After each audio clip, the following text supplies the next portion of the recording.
ಇವತ್ತು ನಾವು ಬಾಳೆಹಣ್ಣಿನ ರಸವನ್ನು ಹೇಗೆ ಮಾಡೋದು ಅಂತ ನೋಡೋಣ ಬನ್ನಿ. ದೇವರಿನ ನೈವೇದ್ಯಕ್ಕೂ ಕೂಡ ತುಂಬ ಚೆನ್ನಾಗಿರುತ್ತೆ. ನಾನು ಈಗ ಇದಕ್ಕೆ 5ರಿಂದ 6 ಬಾಳೆಹಣ್ಣನ್ನ ಕಟ್ ಮಾಡಿ ಇಟ್ಕೊಂಡಿದ್ದೀನಿ. 2ರಿಂದ 3 ಟೇಬಲ್ ಸ್ಪೂನ್ ಸಕ್ಕರೆನ ಇಟ್ಕೊಂಡಿದ್ದೀನಿ. 1 ಬೌಲ್ ತೆಂಗಿನ ತುರಿ ಇಟ್ಕೊಂಡಿದ್ದೀನಿ.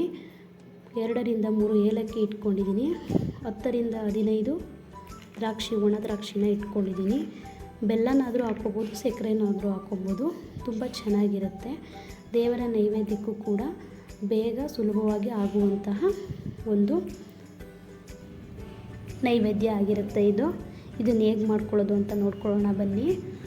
5ರಿಂದ 6 ಕಟ್ ಮಾಡಿ ಇಟ್ಕೊಂಡಿರೋಂಥ ಏಲಕ್ಕಿ ಬಾಳೆಹಣ್ಣ ಬೌಲ್ಗೆ ಹಾಕೋತಾ ಇದ್ದೀನಿ.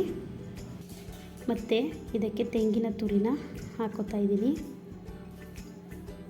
ಇದಕ್ಕೆ ದ್ರಾಕ್ಷಿನ ಹಾಕೋತಾ ಇದ್ದೀನಿ, ಒಣ ದ್ರಾಕ್ಷಿನ.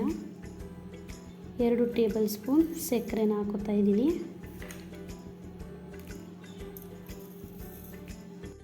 ಕಡೆಯದಾಗಿ ಏಲಕ್ಕಿ ಪೌಡ್ರನ್ನ ಹಾಕೋತಾ ಇದ್ದೀನಿ.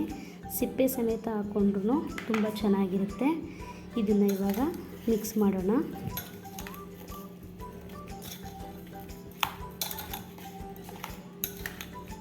ಫುಲ್ಲು ಮಿಕ್ಸ್ ಆಗೋ ತನಕ ಮಿಕ್ಸ್ ಮಾಡಿ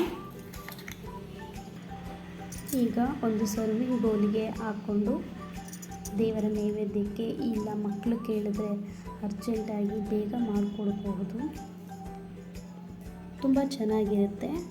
ಓಕೆ, ಬಾಯ್. ನೆಕ್ಸ್ಟ್ ವೀಡಿಯೋದಲ್ಲಿ ಭೇಟಿಯಾಗೋಣ.